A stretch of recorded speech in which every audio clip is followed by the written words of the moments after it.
Hey guys, hope everybody's doing well. I got a small stack of vinyl finds today, mainly I guess online purchases. So one more record store day release actually. Lou Reed Ecstasy. I had this on my list for record store day, but then some others took priority over it. This is Lou Reed's, nothing special about this release. This is just Lou Reed's 2000, his album from the year 2000, full double LP, some amazing guitar on here. I think definitely one of Lou Reed's best latter-day albums for sure.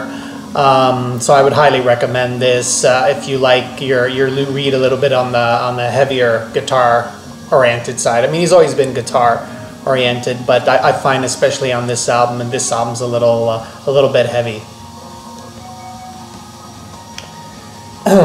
I've shown some new Dream Syndicate lately, and I got this release, which is a live album by the Dream Syndicate called Live at Raggie's, or Raggie's. This is a double LP back from, I guess, the mid to late 80s. This is Essential Dream Syndicate. Back with I guess the second lineup. The original guitarist had left by this point, and I've had an extended version of this live album on CD before, and I've always wanted to get it on vinyl. So really pleased to pick this up. I think this is one of the best live albums out there, actually.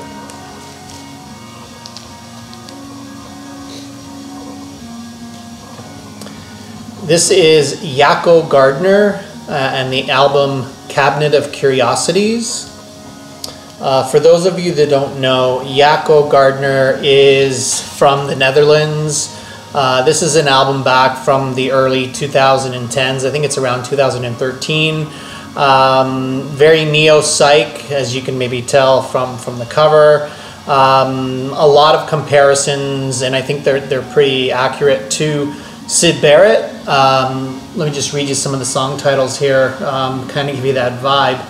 The One-Eyed King, Puppets Dangling, Cabinet of Curiosities, The Riddle, Summer's Game, The Ballad of Little Jane. It very much has that sort of late 60s British psych kind of feel, but with a modern twist.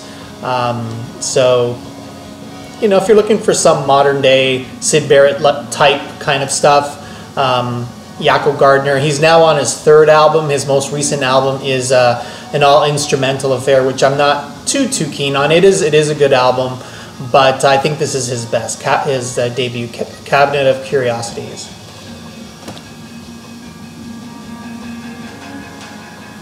And I got that album in the same package with this one here. This is Twink, Think Pink.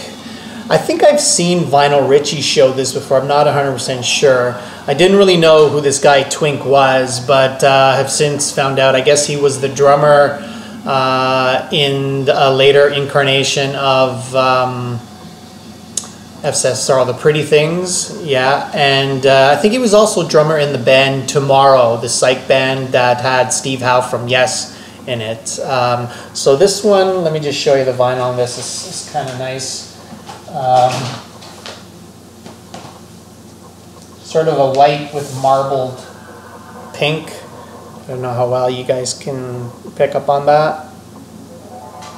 I was very unfamiliar with this album. I did sample it on YouTube. I thought, yeah, that's pretty good. And I've heard it mentioned now and then. And so this happens to be a mono copy, which is neither here nor there for me. I don't really care, mono, stereo, whatever. I actually probably prefer stereo, but anyway, it was available in mono, so I got it. I think it's sort of a kind of a dueling sort of cover, forest type of imagery on these two, one more pink, one blue. So that was just by coincidence. And then the band Stereolab, who have been reissuing this year their back catalog, This is, I'm going to get this title wrong, Transient Random Noise Bursts with Announcements. This is one of Stereolab's earlier albums. I think maybe about their, I don't know, third or fourth album or so, early 90s, early to mid 90s. This is a triple LP set with, I haven't heard this whole thing yet, but the original album is on 2 LPs, and then I think the third LP is of sort of extra bonus tracks, that sort of thing. And I got this for a really good deal. I think it was going for $30 initially with Amazon's new release price guarantee. It's now going, I think, closer to $50. So pretty pleased to get that. That's more your early sounding Stereolab, which was a little bit more guitar, noise, pop kind of sound rather than their more loungy later period sound. And then a record that I've had on CD for a while, and I got this back at the start of this year on vinyl, Ian Brown, and I think this is just called Greatest Hits, or The Greatest. So this is a collection, Ian Brown, of course, former lead vocalist of the Stone Roses, had moderate solo success, is back to being a solo artist again. Now that the Stone Roses have once again broken up, they couldn't reproduce the magic, as you would say. Had a very successful reunion tour, but tried to write a new album and weren't happy with the results. So Ian Brown, this is a compilation of his first, I don't know, 5 or 6 solo releases. The first few definitely being the best. Unfinished Monkey Business, his first solo album, is my personal favorite. So yeah, so it's good to get some Ian Brown. This is the only Ian Brown I have on vinyl other than the Stone Roses stuff. And then last we have King Crimson. This is called Orpheum, Live at the Orpheum.